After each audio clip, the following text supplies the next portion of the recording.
पिछले 10 वर्षों से इंसाफ के लिए भटक रही महिला।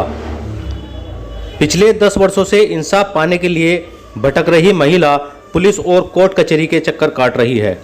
महिला का आरोप है कि उसके पति ने दहेज व जमीन के लालच में उसे मारपीट कर घर से निकाल दिया था, जिसके बाद उसने दूसरी शादी कर ली। अब उसके 2 बच्चे भी हैं।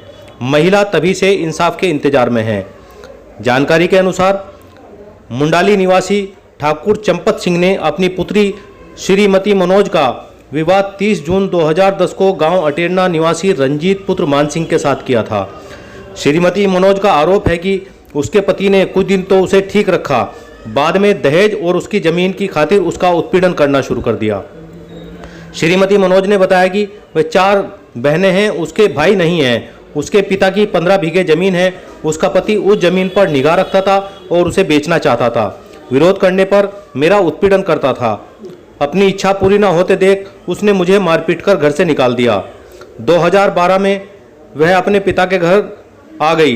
बताया गया कि 2012 में ही रंजीत ने दूसरी शादी कर ली, जिसके अब 2 बच्चे हैं। श्रीमती मनोज ने बताया कि उसने उसी समय पुलिस में शिकायत दर्ज कराई थी, लेकिन पुलिस ने उसकी नहीं सुनी। उसके बाद उसने कोर्ट का सहारा लिया, तभी से मामला कोर्ट में विचाराधीन है। बताया गया कि आरोपी रंजीत को न्यायालय में पेश करने के लिए कोर्ट कई बार आदेश कर चुका है, लेकिन थाना पुलिस कोर्ट को गुमराह करते हुए हर बार ये लिखकर भेज देती है कि रंजीत नहीं मिला, जबकि रंजीत गांव में ही रहता है। वह तभी से कोर्ट और पुलिस के चक्कर काट रही है। आज तक उसे इंसाफ नहीं मिल पाया है। सही खबर से साजिद कुरैशी। मेरा नाम मनोज है। मैं मुंडाली थाने से, गांव मुंडाली की हूँ, और मेरी शादी अटेरना में हुई थी 2010 में। रंजीत से, मान सिंह का लड़का है, उससे मेरी शादी हुई थी। और वो रोज़ मुझे मारता था, पीटता था, फांसी देता था, कट्टे मेरे कान पर रखता था। मतलब बहुत ज़्यादा। रेल के वहाँ मुझे पानीपत ले गया, वहाँ रेल की पटरी पे मेरे को धक्का दे दिया, लेकिन समय ठीक था। मैं उससे आगे निकल गई पटरी से, गिरती गिरती रेल निकल गई, लेकिन मैं मर नहीं पाई। और डेली मुझसे ऐसे ही मतलब रोज़ झगड़ा करता था। कहता था कि अपने घर जा और ज़मीन लेके आ, लेकिन मैं ज़मीन लेके नहीं आई। जमीन का क्या मामला? मेरे भाई नहीं है, हम 4 बहनें हैं। तो जब यूँ कहता था सबसे लास्ट की शादी होगी, अब तो ज़मीन बट जाएगी, ज़मीन लेके आ, मैं ज़मीन लेके नहीं आई। इस बात के ऊपर रोज़ यही झगड़ा करता था। झगड़ा करते करते ये हो गया कि मेरे को छोड़ दिया उसने, और आपने दूसरी शादी कर ली। 2 बच्चे हैं उसके पास में। दूसरी शादी को 8 साल हो गए, दूसरी शादी को उसकी थी। तुमने शादी नहीं करी? मैंने शादी नहीं करी। अब क्या चाहती हो, क्या मामला है? अब मैं ये चाहती हूँ कि मेरा हक मुझे मिले। क्या हक है तुम्हारा? सामान मांग रही है। मैं अपना सामान, 12 तोले सोना है, कुछ चांदी है, और सारा मतलब फर्नीचर मानने के लिए मतलब 3 लाख रुपए का फर्नीचर वगैरह, ये 2-3 लाख रुपए का सामान ये मेरा है। स्प्लेंडर मोटरसाइकिल है, और जो भी है मतलब A to Z। तो इंसाफ के लिए किसका सहारा लिया, कोर्ट का या पुलिस का?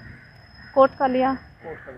कोर्ट रोज़ यहाँ पे मतलब जब से मुकदमा चलते चलते इतने दिन हो गए, तब कोर्ट रोज़ वारंट भेजती है यहाँ पे, और ये पुलिस वाले उन वारंटों को दबा देते हैं, क्या कर देते हैं ये मेरे को नहीं पता। ये जाकर उसमें पर्चे में लिख कर भेज देते हैं कि हमें घर नहीं मिला। तो मुझे इंसाफ क्यों नहीं मिल रहा? जब दुनिया को इंसाफ मिल रहा है तो मुझे क्यों नहीं मिल रहा? मुझे भी तो इंसाफ मिलना चाहिए। मुझे इतने दिन हो गए, 12 साल हो गए, 12 साल से मुझे इंसाफ नहीं मिला। क्यों नहीं मिला? 12 साल में कुछ न कुछ सुनवाई नहीं हुई। कुछ भी नहीं हुई। अब कहाँ आई हो? अब मैं आई हूँ सरदने थाने में, और पुलिस वालों ने ये कह दिया कि इस बात मैं ये यहाँ से चले जाओ, हमें कोई नहीं पता। यहाँ कागज़ आए हैं, अपने आप कार्रवाई करेंगे हम, और अपने आप लिख के भेज देंगे। क्या लिख के भेजेंगे? फिर ये वही चीज़ लिख के भेजेंगे कि हमें नहीं मिला। ये बताओ मुझे इंसाफ कब मिलेगा? मैं परेशान हूँ। मैं वहाँ से यहाँ अकेली आती हूँ, और ये यहाँ मुझे धमका देते हैं। बताओ मैं क्या करूँ? किसी बड़े अधिकारी से, SSP वगैरह से मिली? अभी तो मैं नहीं मिली किसी से, क्योंकि मेरा कोई मिलाने वाला नहीं है, इसलिए नहीं मिली मैं। सही खबर YouTube चैनल पर 100% सच दिखाने का प्रयास। आपका सहयोग व मार्गदर्शन जरूरी।